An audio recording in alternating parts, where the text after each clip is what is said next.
Tantor Audio, a division of Recorded Books, presents Drafted, Proxy War by Adam Sampson, narrated by Derek Shoales. Chapter 1. They say you could sometimes smell the alien dust on the tribute trains, but only right after the train arrived at the station. The rumor was that the smell would let you know this would be a tribute train, so you could choose a different one. This really wasn't true, but it didn't stop Peter Gray from arriving early anyway. He sat down on a wooden bench to wait for the Amtrak passenger train that wasn't due to arrive for another 15 minutes. He was mostly practical, but allowed himself this one superstition. The train station was the largest one in Lubbock, Texas, but it still wasn't that large. Other towns had invested more in their train stations as airports grew obsolete, but Lubbock was a bit behind the times. This platform would soon fill up with passengers, but for now it was sparsely populated. Few people sat on wooden benches strung along the platform. Footsteps of travelers echoed off the metal ceiling, making it sound busier than it was. Peter nestled his small suitcase between his legs as he sat and stared off into space at something only he could see. Most free moments were spent working on his proposal for work, using his smart glasses to tweak and improve the presentation. This was his first major presentation overseas. Up until now, he had been a junior salesman at his company. This was his first chance to show his boss he could shine. Although Peter looked overdressed for the afternoon train station crowd, he would fit right in when he got to the meeting in a few hours. He had just bought a new business suit, and he hoped it would be worth it. Peter has short brown hair, light brown skin, and a physique that showed both his regular exercise regime and his love for pizza. He looked at himself in the mirror this morning and thought he looked rather handsome. Most of his friends disagreed. They said he was slightly handsome at best, not ugly at worst. He had to admit, though, it was his work ethic that got him this job, not his looks. A gentle chime sounded in his ear. He tapped his glasses to answer the phone and said, "Hi, Mom." "You shouldn't go to Germany," his mom said. "Fine, thanks. And how are you?" Peter replied. This non sequitur threw Peter's mom off for a moment while she processed what he had said. After a moment she said, "I just don't like it when you travel so far. It is dangerous," Mom said. "It really isn't, though, Mom." Peter sighed and then continued, "Portal trains are safer than cars. You know this. I've told you 100 times." "But what if the aliens get you? I would never forgive myself for letting you go," she replied. Peter knew what she was talking about, why she didn't want him to take the train. Portal trains are one of the gifts the alien benefactors had bestowed upon the world. You loaded up on a standard train, and your train drove through a portal and ended up in a different country. Instantaneous travel almost completely replaced airplanes. But of course, portal trains had a disadvantage that airplanes did not. The troll-like aliens demanded a tax for their generosity. After all, technology, healing, and portals did not come free. Every so often at random, about once a month, a train full of people would be drafted into their war as tribute, and an empty train would be delivered at its destination. Unlucky train passengers fought a war for the trolls in exchange for all the wonders they gifted the human race. The aliens called themselves Vindalar, but everyone on Earth called them trolls, since they resembled the hulking brutes from fiction. The chances of being on a tribute train were still very small. Statistically speaking, you had a 1.5 million chance of being on a tribute train at some point in your life. People who did not want to be taken by aliens could still take an airplane. But planes are slow, and portals are instantaneous, so people still prefer to take a portal train. Car travel was still the more dangerous of the three travel methods. Even with modern medicine, you still had a 1 in 200 chance of dying in a car crash at some point in your life. Peter often told his mother this. Each time he traveled, in fact, but she still worried. Humans have a bad understanding of true risk. Peter wondered sometimes if the trolls were better at understanding probability, but he didn't know. Even after 12 years of their presence on Earth, he still knew very little about them. The aliens had contacted the Chinese first, assuming they were the leaders of the planet. They only talked to the Chinese government and didn't give out interviews. Peter's best guess is that tribute trains are probably why China opened up the gifts of the aliens to others, to lower the human cost to their own people. If it weren't for that human cost, perhaps the rest of the world would not have even known about the aliens. Knowing all this, Peter said the only thing that could end the conversation. "Mom, I promise if I ever get taken by aliens, I will get strong enough to come back home to you." A few years after the first tribute train, a few people started coming back home. They had done well in the Trolls' War and had earned the right to come back home. It was the hope of all those who had friends or family go missing on a tribute train. Thousands left every year, and a handful returned. The Trolls said that the others simply hadn't earned the right to return yet, but those few humans that returned hinted at a terrible survival rate. "You had better come back to me. I just couldn't live with myself if I knew those evil aliens took you away from me," Mom replied. Peter bit back his reply. Those aliens were not evil. They were the only reason why she was still alive. She had inoperable brain cancer last year, cured by an alien serum. She just didn't like to be reminded of that fact. The last 2 times he brought it up, she yelled at him for more than an hour, claiming the serum could have killed her because the aliens might have spiked the serum. There were no facts to support this claim, but that did not stop her heartfelt beliefs. So, instead, he said, "I am glad to have you too, Mom. It would break my heart if something took you away from me too." This wasn't exactly true, but he knew it was what his mother wanted to hear. He was pretty sure he loved his mother, but he didn't really miss her much when he was out of the country. Perhaps the daily calls had something to do with that. Seeing the train pulling into the station, he said, "I have got to go now, Mom. I love you." "Call me when you get there, sweetikins," she said. Peter winced at the childhood nickname. He could tell she was really mad at him. She knew he hated that name. "Yeah, Mom, of course I will call you. I love you as much as you love me, but the train just rolled into the station and I need to hop on. Bye." Peter hung up before she could answer. He knew she was just going to go on and on about the danger, and that conversation was easier to have when he had already made the trip. He loved being in a different country and asking his mother if she thought he shouldn't come home. Picking up his briefcase, Peter hopped aboard the train.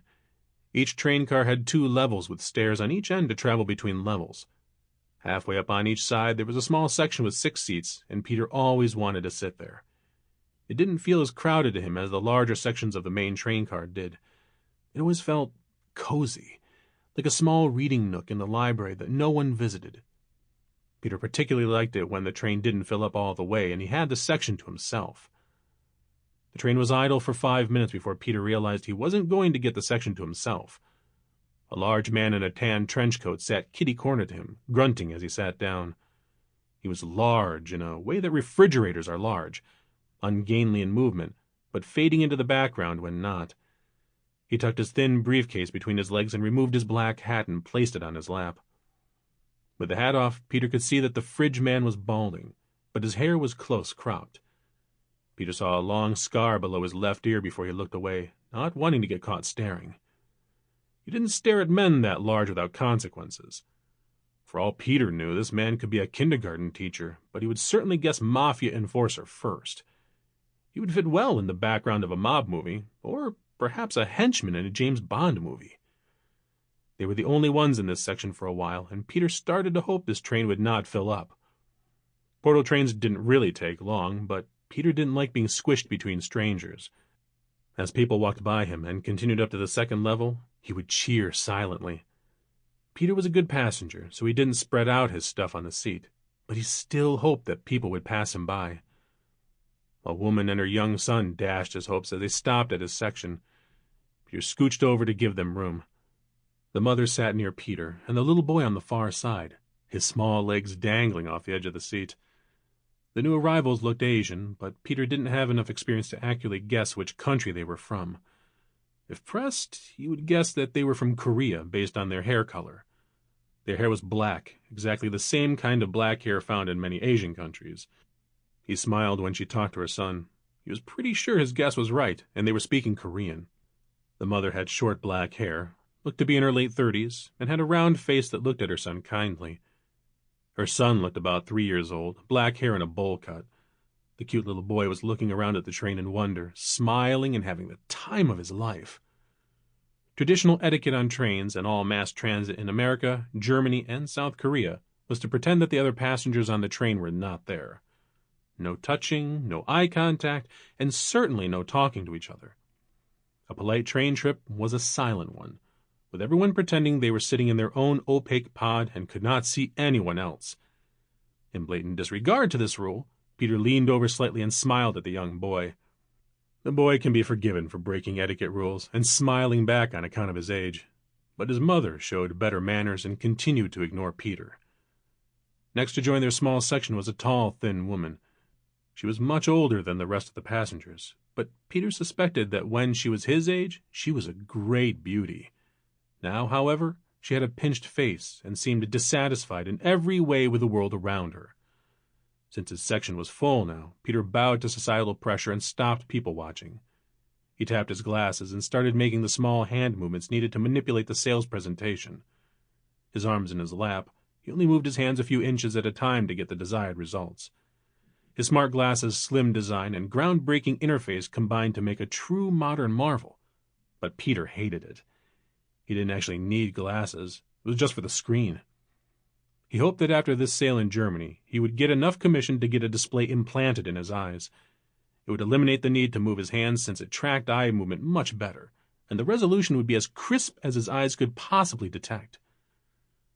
His father had died before smartphones had become old technology, and he would be amazed at all the advances the aliens had gifted the human race. But that didn't stop Peter from taking it all for granted only a few years later. 12 years was plenty of time for most of the human race to get used to the new normal, and Peter basically grew up with the new technology, only being 13 years old when they arrived. The train rocked forward gently as it started rolling forward. On a small electronic billboard above the passengers' heads displayed their destination, Dresden, Deutschland. Although still in America, the language for all signage had switched to German once the train started rolling. Once they left the train station, they picked up speed and came to the portal just outside the station. The portal was a large oval extending above and below where the train tracks disappearing into the bottom edge. Purple with silver lightning trickled around the outside edges, the center a shifting mass of light and dark blue. Although it seemed to cut the tracks in half, the portal was literally one-dimensional, so the landscape was unaffected by its presence. Peter saw none of this. He was focused on shutting down his glasses. He would need to start it up again once he arrived since nothing worked during a portal trip. There was usually 12 seconds of darkness, the length of time it took for the whole train to enter the portal, before they arrived at their destination. Inside the train there was light, but outside was pure, featureless black. It was like someone temporarily painted the windows with Vanta black paint and removed it when they arrived. The passengers should have known that something was off when it took 20 seconds for the light outside to return. But even the most seasoned traveler didn't notice something was off until they looked outside. The large man with a hat was the first in the train section to notice. He looked outside and said, "What's in the—" He paused in confusion and said, "That ain't right. That ain't right at all." Soon most of the passengers were looking out the window as the train slowed down and pulled into the station. It was obvious that they had not arrived at their intended destination. The Dresden train station was covered, but this station was open air. Instead of benches and signs, this station was basically a slab of concrete on either side of the tracks to facilitate deboarding.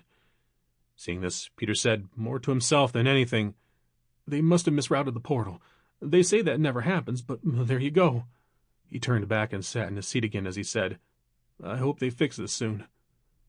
It was the general unease of his fellow passengers that made him look out the window again. This time he saw the sky, a gray-red expanse with scattered pink clouds. The realization hit him like a punch to his heart. Oh, shit! Mom is never going to forgive me. Chapter 2.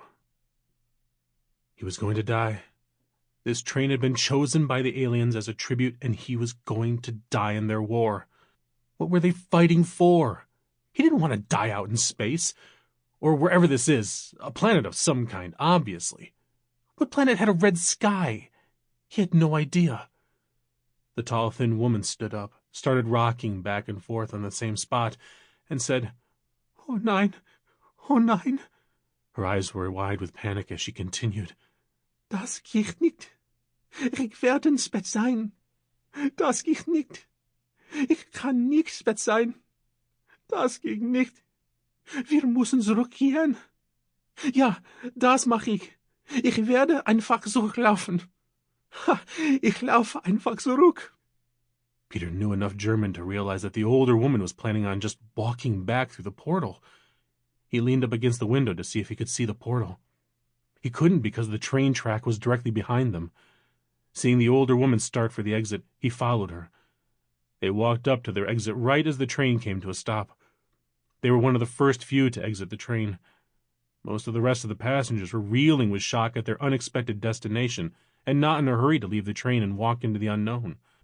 A few passengers hadn't even realized that they weren't in Dresden, as they tried in vain to get their electronics to connect to the internet again.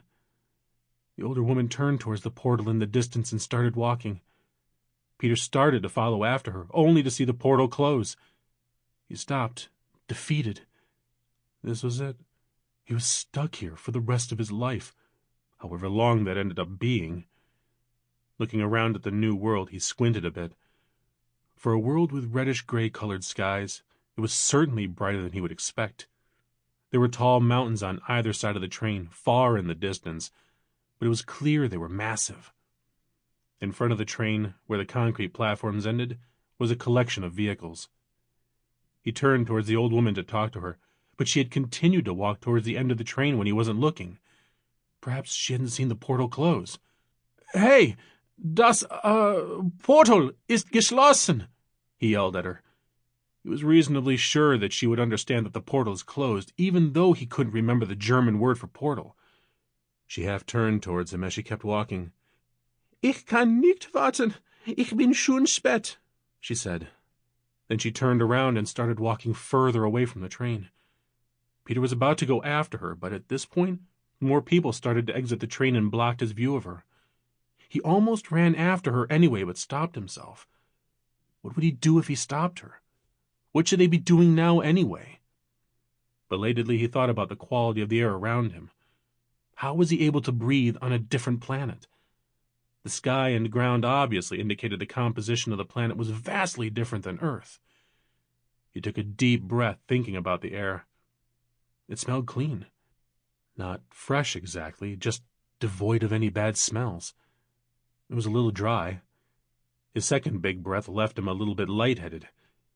Did that mean there was more oxygen in the air? He had no idea. About half the people had left the train by now, and although the concrete platform was starting to get crowded, it was mostly quiet. Most people looked around in fear, and few talked quietly among themselves. The heavy atmosphere was swallowing up the sound like London fog. Everyone was milling about, but the platform full of people had a muted quality. Like Peter, most people were looking about the train and trying to comprehend the landscape. When seeing something entirely new for the first time, the brain refuses to comprehend it at first.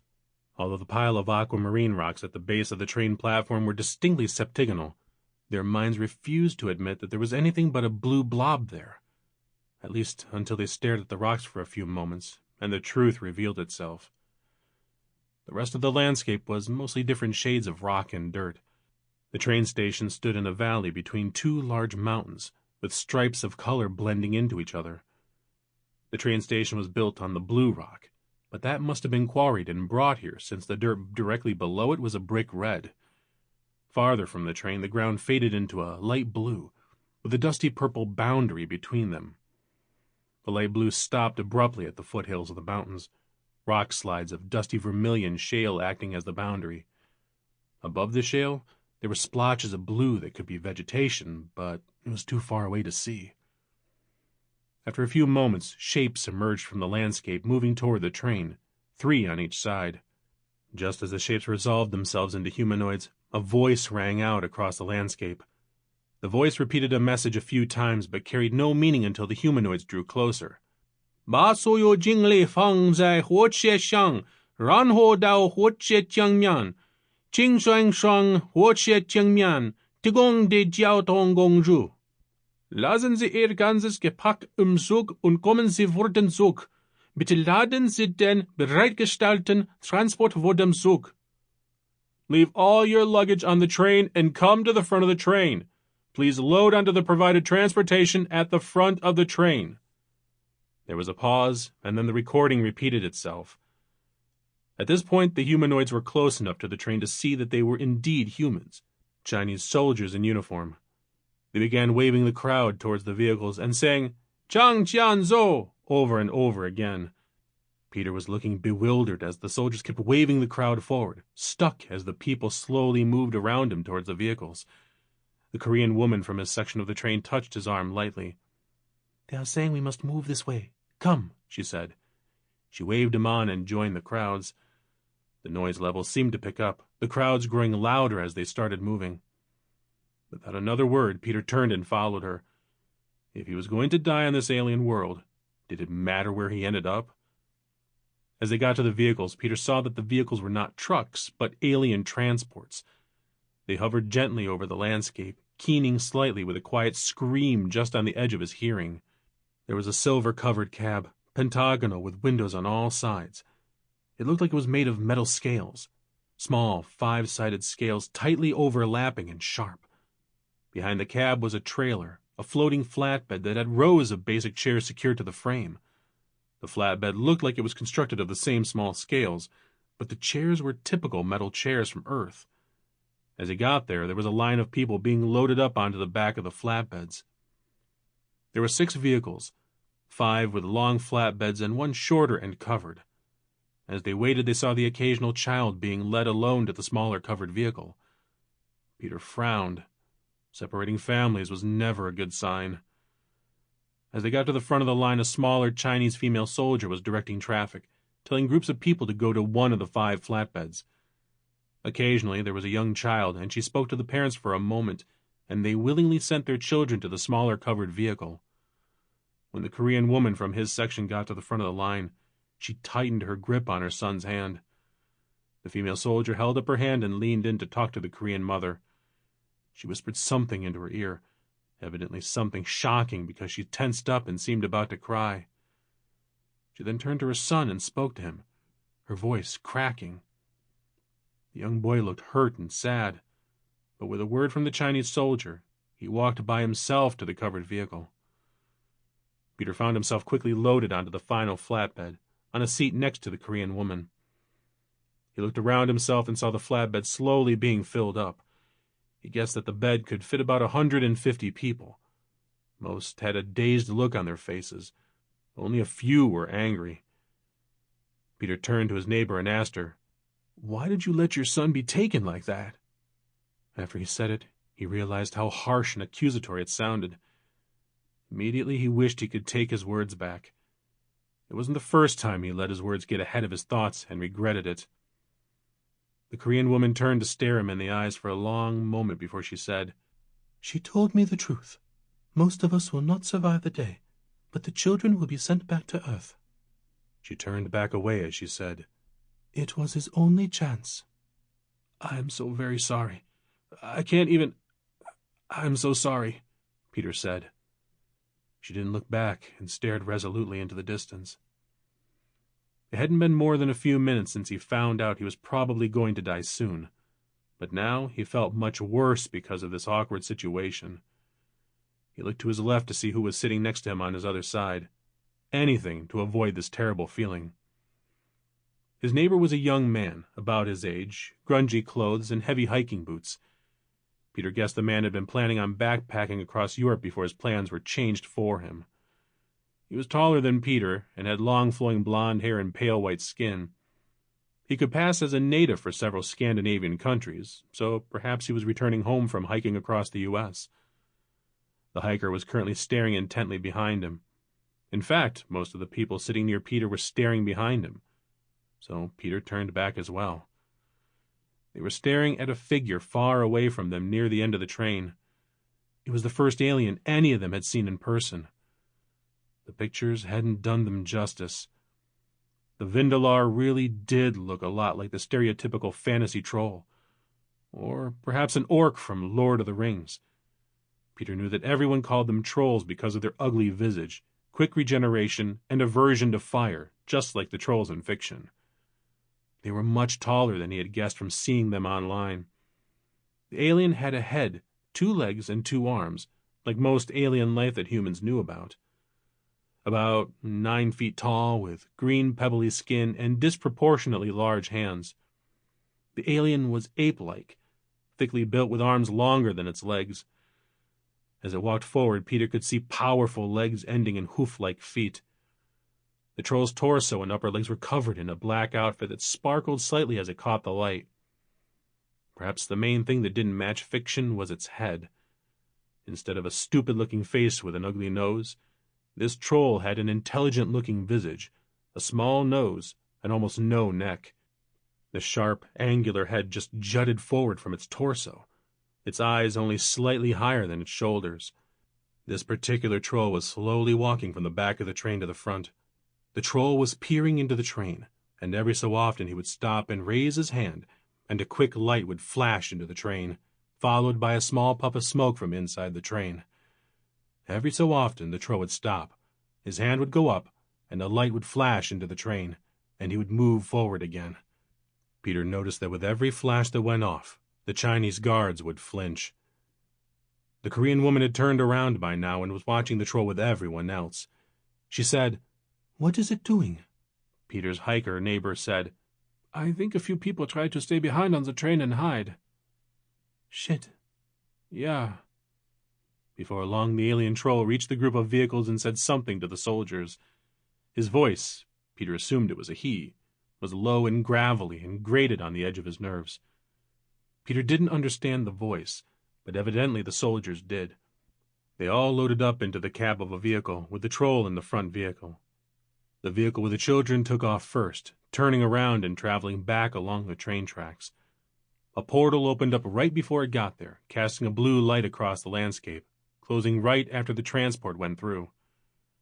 The Korean woman next to him sighed in relief and said something to herself in Korean.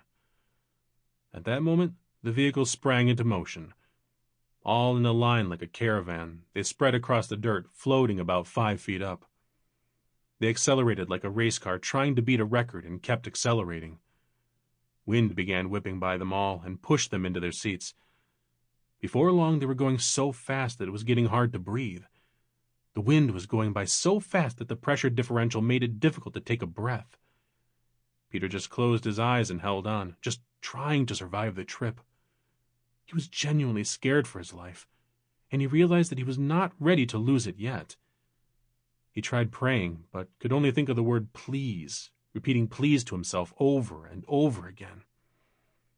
After an eternity had passed, but before anyone had passed out, they arrived at their destination. Peter sat forward with his head in his hands, breathing hard. Several long moments later he looked around to see where they had ended up. It looked much like where they had just left, a desolate valley, surrounded by mountains on all sides. There was some blue vegetation at the base of the mountains, but it was too far away to see any details. There were 50 or so mounds of dirt that the flatbed circled. The valley was dusty red dirt, the mounds of dirt made from dark red chunks of earth piled into a small hill. They looked like ant hills for giants, a cone of dirt with an opening in the center. The guards got out and stared at the mounds of dirt, ignoring the passengers. Everyone sat in their seats looking around, wondering what they were doing here. A few people jumped off the end of the flatbed and stretched. Peter stood and thought about joining them, the open-air transport feeling claustrophobic for some reason. Before he could get far, though, he heard a sound and glanced around to see what it was.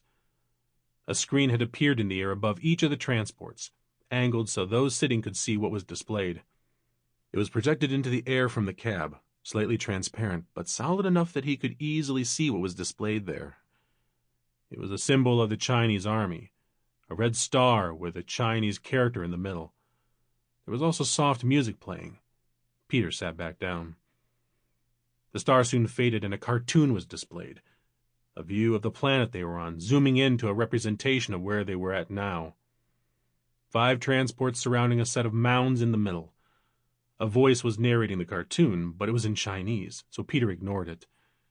It zoomed in further to a single transport and a row of people sitting on chairs in the back, all of them wearing Chinese uniforms. Despite the serious subject matter, the cartoon style was cutesy, big heads and nubs for hands.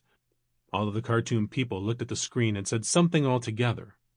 As it panned across them all, the narration continued. "What are they saying?" Peter said, and turned to his neighbor to his left. The man shrugged and looked back at the screen. "Are we supposed to understand this?" Peter continued. The program had obviously been developed during... Sample complete. Ready to continue?